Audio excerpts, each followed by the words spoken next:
A new 25% tariff on cars. Components taxed on top of that. The biggest trade war in North American history. Donald Trump called Canada mean and unfair. He threatened to make it the 51st state. He launched tariffs designed to crush Canadian industry. But something unexpected happened. Canadians did not protest. They did not march. They did not scream into microphones. They simply stopped buying American cars. And the numbers are devastating.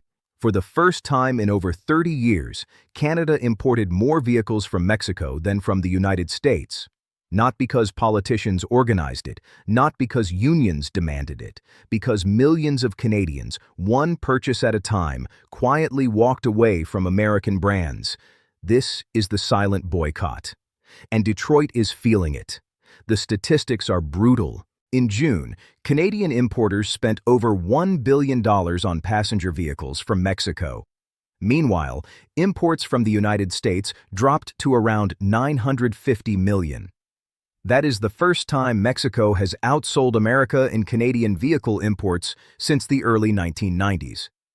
This did not happen because Canadians suddenly discovered new brands. It happened because the math changed. When Trump imposed a 25% tariff on foreign vehicles entering America, Canada retaliated with matching tariffs on American-made cars. The result was immediate. American vehicles became thousands of dollars more expensive overnight. For families already struggling with inflation and rising interest rates, that difference pushed American models from maybe to absolutely not.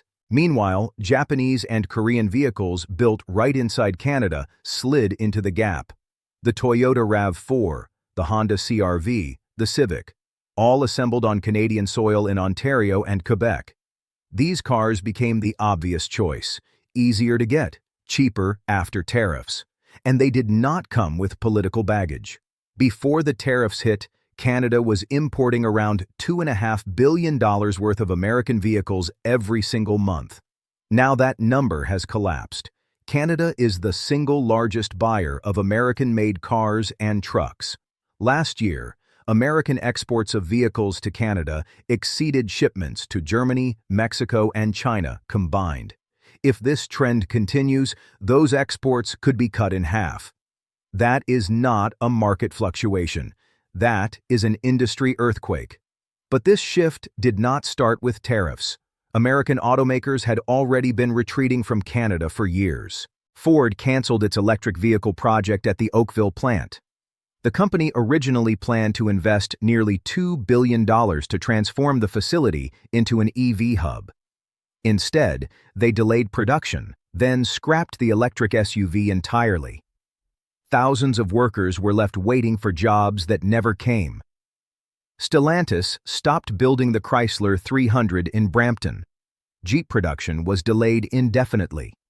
General Motors lost a significant portion of its duty-free quota because it failed to meet Canadian production commitments. By the time the tariffs arrived, the Detroit Three were no longer the backbone of Canadian auto manufacturing. They were barely holding on. Union leaders have been warning about this for years. They point out a pattern. In 2019, when Canadian and American auto workers went on strike for 40 days, Trump stayed completely silent. No intervention, no negotiation, no support. Now the same thing is happening again. American rhetoric attacks Canadian workers while American companies abandon Canadian plants. And into that vacuum stepped Toyota and Honda. Their plants in Ontario kept running. Their supply chains stayed tight. Their sales climbed. Today, Toyota and Honda produce more than 2/3 of all vehicles manufactured in Canada. That dominance did not happen overnight. It came from years of consistent output while American brands pulled back. And when the tariffs hit, Japanese automakers were positioned to absorb the demand that American companies could no longer serve. The result is a fundamental restructuring of North American auto production. While Detroit retreated, something remarkable was building in Canada. Since 2020, more than 46 billion Canadian dollars have poured into the country's electric vehicle ecosystem. New battery plants, new supply chains, new assembly hubs, Honda announced a $15 billion EV project in Ontario, not just one factory, a complete supply chain, material processing, battery production, final assembly, the largest automotive investment in Canadian history. The federal and provincial governments committed billions in support, tax credits, production subsidies, infrastructure funding. Volkswagen is building a massive battery plant in St. Thomas, Ontario. Stellantis and LG partnered on another facility in Windsor. Northvolt is constructing a plant in Quebec.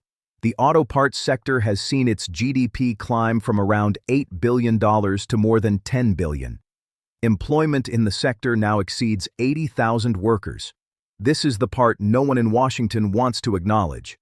Canada is not collapsing under the weight of American tariffs. Canada is building an alternative. The country that once depended almost entirely on American auto manufacturing is now developing sovereign production capacity. Japanese investment, Korean partnerships, European technology, Canadian workers. And all of it is happening while American companies struggle with delays, cost overruns, and shrinking market share. The EV transition that remains chaotic and uncertain in the United States is finding stability north of the border. But the shift goes far beyond automotive manufacturing. Something deeper is happening. Surveys show that 98% of Canadian shoppers now look for Made in Canada labels when they browse store shelves. 71% say they will buy fewer American products this year. Grocery stores have added maple leaf markers to help customers identify domestic goods. The boycott extends beyond products to travel. Canadian visits to the United States have dropped dramatically. Bookings for leisure travel fell 40% compared to last year.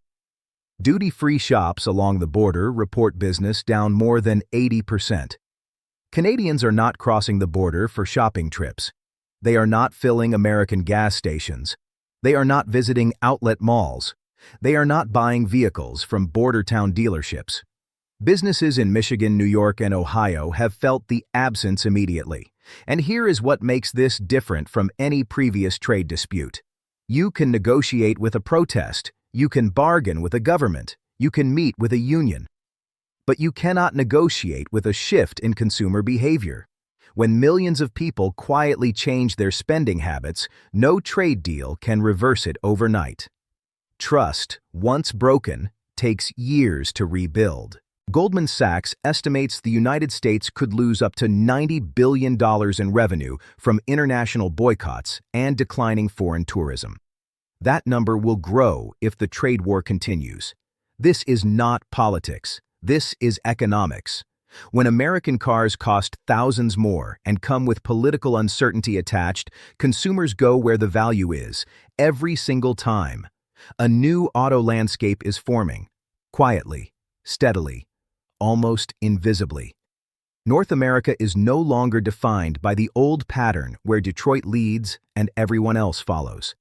A three-country system is emerging, but the balance is changing. Mexico is rising. Its proximity to American markets combined with lower labor costs makes it attractive for production that once happened in the United States. Canada is rising. Its EV investments, stable workforce, and trade agreements with Europe and Asia position it as a manufacturing hub independent of American control. And the United States is being forced to rethink its place. The Canadian market that once guaranteed demand for American vehicles is now helping reshape the entire continent's auto industry. Washington has not answered the most important question. Can the United States accept a future where Canadian consumer choices carry more influence than American trade policy? The North American auto sector is not collapsing. It is reorganizing. And the companies that adapt fastest will define the next generation of the industry. The ones that cling to old assumptions may not survive to see it. One tariff decision, one shift in buying habits, one miscalculation, and decades of trade patterns are being rewritten. Canadians did not organize this. They did not plan it. They simply made individual choices based on price, value, and principle. Millions of small decisions added up to an industrial transformation. The American auto industry built its dominance on Canadian loyalty. That loyalty is no longer guaranteed.